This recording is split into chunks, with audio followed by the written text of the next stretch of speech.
አሰላሙ አሌይኩም ወረህመቱላሂ ወበረካቱ። ውድና የተከበራችሁ ውድ ቻናል ቤተሰቦች እንዴት ናችሁ? እኔ ሰላም ነኝ አልሐምዱሊላህ። በያላችሁበት ሰላም አንድነት አላህ ሱብሓነሁ ወተዓላ ተመጥፎ ነገር ወዳችሁ ፈቅዳችሁ የምትከታተሉኝ ውድ እህቶች በያላችሁበት የአላህ ረህመት እዝነት አይለያችሁ።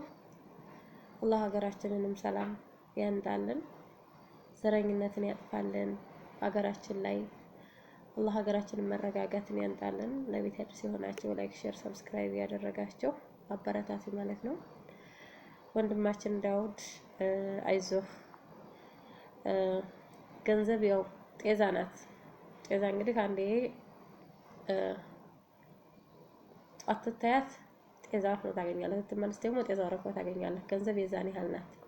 ስለዚህ በአንደኛው ላይ ቢመጣ በጣም ከባድ ነው። ወይ በሚስትህ ወይ ባንተ ቢመጣ ይሄ ነገር የማይተካ ነገር ነው።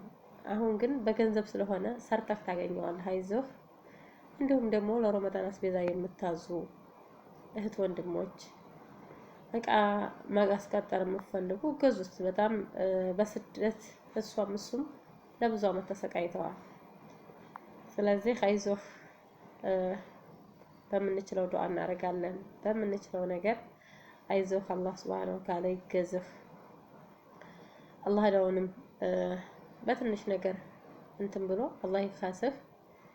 አይዞህ አይዞህ፣ ለበጎ ነው። በሰው ላይ ቢመጣ በጣም ከባድ ነው።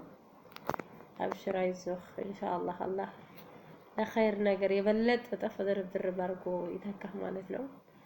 ውድ እህቶቼ ከቻላችሁ ነገ ሐሙስ ነው፣ የቻላችሁ ጦሙ፣ ያልቻላችሁ ደግሞ ዱዓ አድርጉ። ሌሎችን አስታውሱ። ያው ሰዓቱ ትንሽ ሸሪት ብሏል። ነገ ሐሙስ ካይሆን ነገ ሰኞ ነው። በሐሙስ አስተፈረላህ ነገ ሰኞ ነው።